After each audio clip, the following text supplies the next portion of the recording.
Greetings, my friends. I want to thank you all for subscribing. I want to thank all of my channel members for supporting me in this endeavor to save pop culture. And if you are not subscribed, please consider supporting this channel. We need you. Thank you.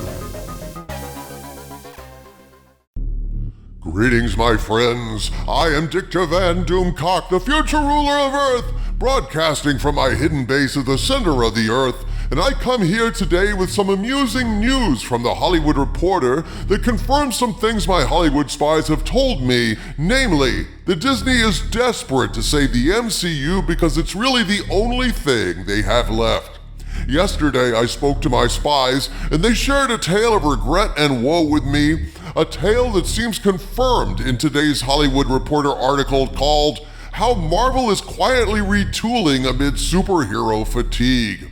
Now, there's a lot of spin in this article, but I'm going to try my best to de-spin it and share a bit of what my spies told me in our meeting yesterday about fear and loathing in the Magic Kingdom as Iger and the board look around and see all the damage they've done to their own brand. This talk of retooling is a sanitized and positive way of saying that Disney realizes they've pissed in the well, poisoned the golden goose, and then chucked the dead goose down the piss well. This is the closest that Disney under Iger can come these days to making a big splash. Ha! My spies tell me that internally, Disney has all but given up on Star Wars. Sure, they're obliged to keep cranking out whatever Star Wars is in the pipeline, but after Ahsoka bombed so badly, and with the Acolyte waiting in the wings to take a huge shit down the piss well with the dead goose in it, just in case any former Star Wars fan gets an idea of ever trying that water again, all the Jon Favreaus and all the Kylo Rens cannot put Mando together again because the fans have moved on, angered and disappointed and filled with disgust, and it seems highly unlikely, barring a miracle, that they'll ever come back again.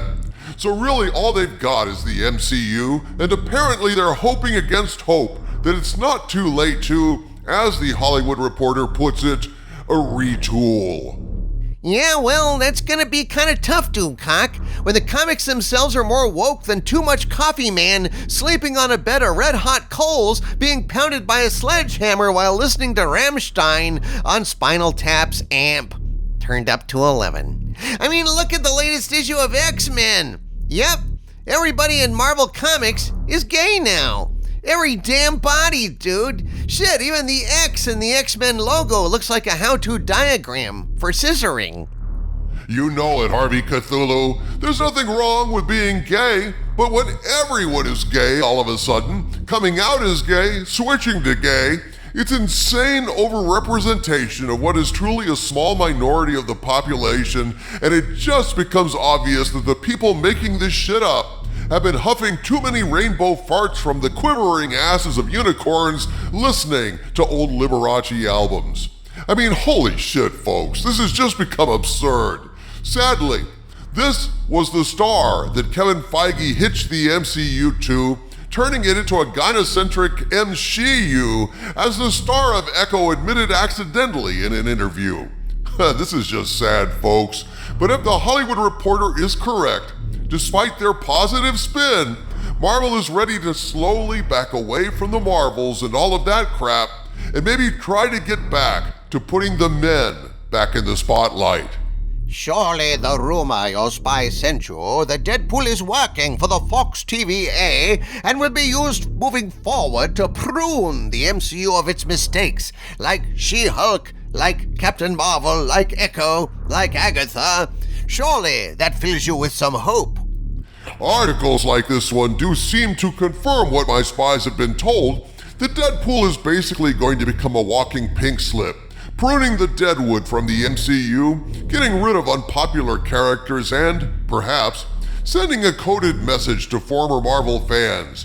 Hey, come on back, we're easing up on all the stunning Brave Whammon agenda crap, cause now we remember on what side our bread is buttered, without alerting all the purple-haired nose-ring weirdo snowflake activists that they're making the move. Only time will tell if this is true, but apparently, judging by the timely appearance of this article, there very well may be something to the Deadpool rumor.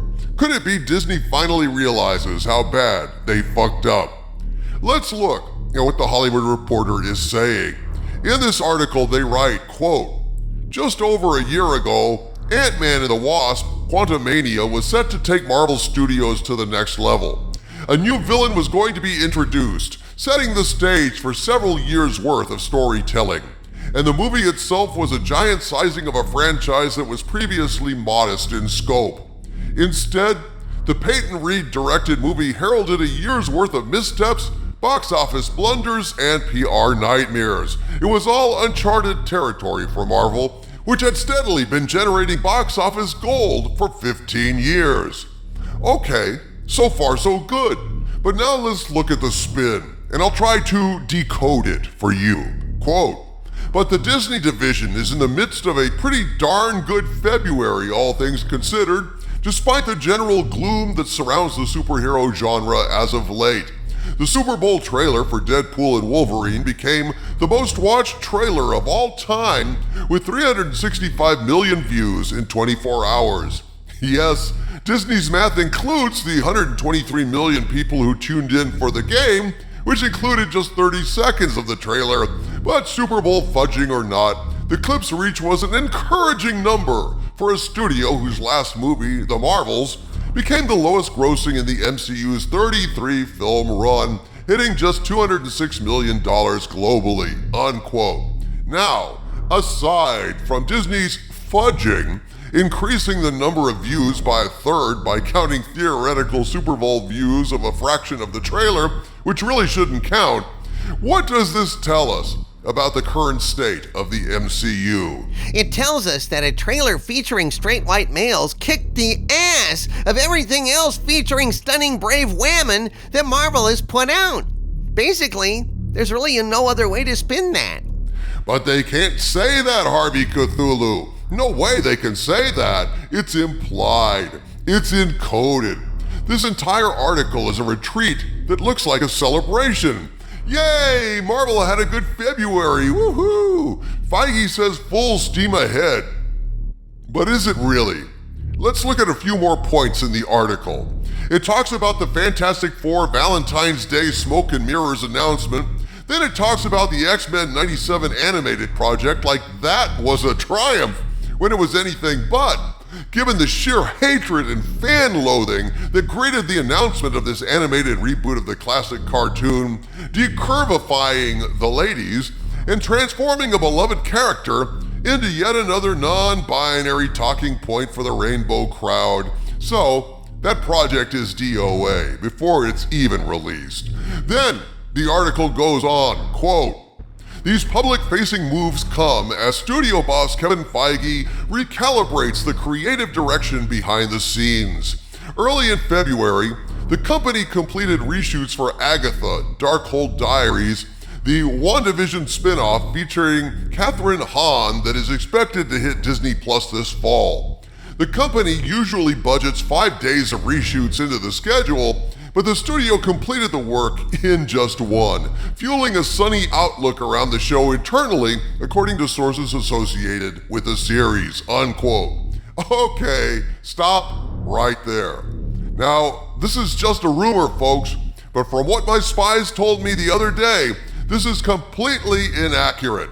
According to sources, Agatha is right now undergoing emergency reshoots at this minute, which may well be associated with Deadpool. That's right. Apparently, this Disney Plus series is such a pile of shit, they've decided to pink slip Agatha at the end of it, bringing Deadpool in to cut away this dead wood, since Deadpool will air before Agatha does. I will have more to say about this in a future video, but it seemed like a good time to talk about what I was told. Finally, the article says, quote, "On the TV side, Marvel has been reorganizing its operations to allow for greater control from showrunners, a move made after the critical failure of the expensive Samuel L. Jackson spy series Secret Invasion, which sidelined executive producer Kyle Bradstreet after a year with various creative factions vying for influence in his wake.